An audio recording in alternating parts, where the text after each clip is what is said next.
Every generation faces challenges that test the nation's character. Today is no different. What kind of senator does the Philippines need?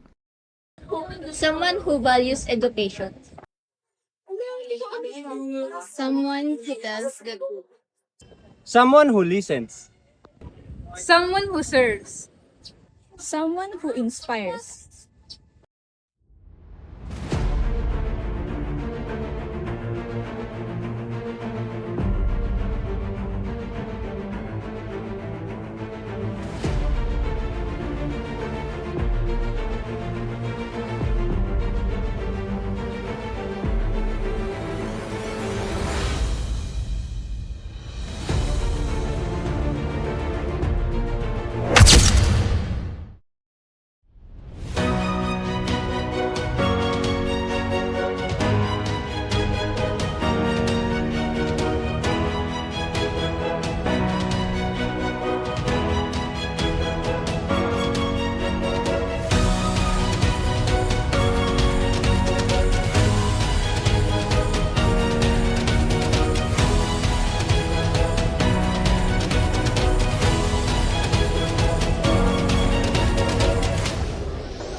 Hindi lang siya nagsasalita.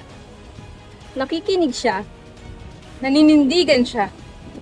Naglilingkod siya. Nagbibigay siya ng pag-asa. Mga kababayan, ang tunay na pagbabago ay hindi nagsisimula sa takot, galit o kasinungalingan. Nagsisimula ito sa katotohanan, karunungan at malasakit sa kapwa. Noon, ginamit ko ang aking panulat upang ipaglaban ang dignidad ng Pilipino. Ngayon, kung mapagkakalooban niyo ako ng pagkakataong maglingkod sa Senado, dala ko pa rin ang parehong paninindigan. Edukasyon para sa lahat, sa pamamagitan ng pagsusulong ng pantay-pantay at dekalidad na edukasyon para sa lahat, bilang susi sa pag-unlad at paglaya sa kahirapan.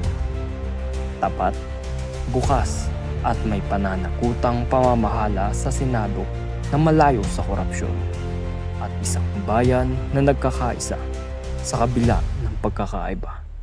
Ang hinaharap ng Pilipinas ay hindi nakasalalay sa iisang tao, kundi sa bawat Pilipinong handang manindigan para sa bayan.